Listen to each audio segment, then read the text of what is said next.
आखिरी 7 दिन, यह आखिरी 7 दिन अब हरियाणा के चुनाव को पूरे तरीके से डिसाइड करने वाले हैं। राहुल गांधी ने अपना मास्टर स्ट्रोक चल दिया है, उन्होंने अब अपना खेल खेल दिया है और ये आखिरी दाव है, क्योंकि मध्य प्रदेश और छत्तीसगढ़ के सीख के बाद अब राहुल गांधी के ऊपर एक बहुत बड़ा जिम्मेदारी आ चुका है। इस बार सीधे सीधे प्रश्न चिन्ह उठ रहे हैं कि क्या कांग्रेस हरियाणा में सरकार बना पाएगी या लैंडस्लाइड विक्ट्री लेगी। देखिए, जितना तो लगभग तय है कांग्रेस का, लेकिन लैंडस्लाइड विक्ट्री चाहिए उन्हें, जैसा कि मैंने कल के एपिसोड में आपको बताया था, ऑपरेशन लोटस को अवॉइड करने के लिए। लेकिन परिस्थिति जिस तरीके से बढ़ रही है, अभी के परिस्थिति के अनुसार अगर हम बात करें, अगर सीधे सीधे अगर पूरे कॉन्टेक्स्ट को देखें, तो इतना तो तय है कि कांग्रेस 50 क्रॉस कर रही है, लेकिन 50 के ऊपर जाने से नहीं होगा, क्योंकि मत भूलिए यहाँ पर बहुत सारे फ्रैक्शंस हैं। हरियाणा में कांग्रेस के बहुत बड़ा फ्रैक्शनलिज्म का शिकार हो रही है। हालांकि राहुल गांधी ने, मैंने आपको जैसे बताया था कि एक स्टेज पर शैलजा और हुड्डा को ले आए थे, लेकिन उन्हें अगर पूरा स्ट्रांग होल्ड पॉलिटिक्स को रखना है, अपने कांग्रेस को अगर ठीक ठाक से रखना है हरियाणा में, तो मिनिमम 60 सीट या 65 सीटें चाहिए, लैंडस्लाइड विक्ट्री चाहिए।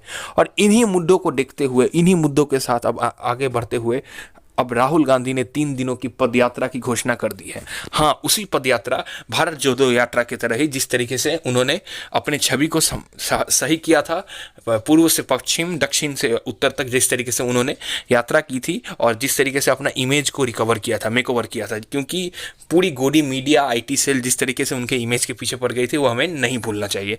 लेकिन इन सभी मुद्दों के बीच अब क्या कांग्रेस हरियाणा में अपना इम्पैक्ट रख पाएगी? क्या भूपेंद्र हुड्डा सीएम होंगे, क्या या कुमारी शैलजा सीएम होंगी? इन प्रश्नों के बीच कांग्रेस ने 3 दिन का अब ये जो यात्रा का अनाउंस किया है, इसमें हमें कई बड़े बड़े फेसेस देखने को मिलेंगे। सबसे बड़े फेस तो खुद राहुल गांधी रहेंगे, उनके अलावा एक और बड़ा फेस रहेंगे उनकी बहन प्रियंका गांधी, सोनिया गांधी भी आ सकती हैं, तो मल्लिकार्जुन खड़गे तो रहेंगे ही। तो इन सभी बड़े हाई कमांड के फेसेस के साथ साथ अशोक गहलोत भी हैं।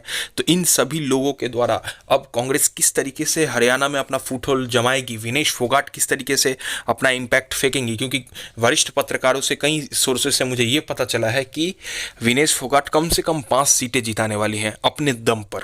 यहाँ तक कि सिर्फ जुलाना ही नहीं, जुलाना के अलावा 5 सीटें जिताने वाली हैं, क्योंकि हरियाणा की महिलाएं अब कांग्रेस को वोट देने वाली है। विनेश फोगाट फैक्टर बहुत इंपॉर्टेंट इसलिए है क्योंकि महिलाओं का वोट बहुत इंपॉर्टेंट है। अब अहिरवाल रहा, जहाँ पर राव इंद्रजीत का दबदबा है, वहाँ पर भी कांग्रेस इस बार अच्छा करने की परिस्थिति में लग रही है। लेकिन इन सभी जगहों को मिलाने के बाद, एनालाइज करने के बाद, एक चीज़ तो बार बार, एक ही प्रश्न बार बार उठता है कि क्या राहुल गांधी, शैलजा और हुड्डा का जो ये फ्रैक्शनलिज्म है, जो फिलहाल के लिए शांत है, क्या वो 8 तारीख के बाद शांत रहेगा, या हमें एक और बड़ा ऑपरेशन लोटस देखने को मिलेगा? क्योंकि मत भूलिए, मध्य प्रदेश में ज्योतिरादित्य सिंधिया ने जिस तरीके से फैक्शनलिज्म तोड़ के कमलनाथ की सरकार को गिराया था, वो नहीं भूलना चाहिए। इसलिए परिस्थिति जो भी हो, चाहे वो हुड्डा हो, चाहे वो शैलजा हो, कांग्रेस अगर अपने आप को एक स्ट्रांग परिस्थिति में रखना चाहती है, अगर चाणक्य नीति से बचना चाहती है, तो उन्हें किसी भी हद तक 75 के अंदर, 65 के अंदर उन्हें अपना सीट नंबर रखना पड़ेगा। वरना आपको तो पता ही है कि देश में किस तरीके से MLA बेचने का हॉर्स ट्रेडिंग चलता है, हमें महाराष्ट्र का उदाहरण नहीं भूलना चाहिए।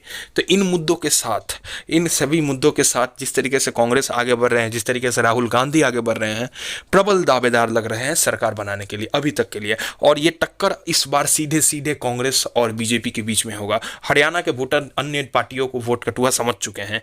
तो इन सभी मुद्दों के साथ अब आखिरी भिड़ंत, आखिरी 7 दिन में क्या होगा, नहीं होगा, मैं आपको अपडेट देता रहूंगा। आशा करता हूँ मेरा ये रिपोर्ट आपको अच्छा लगा। जय हिंद, जय भारत।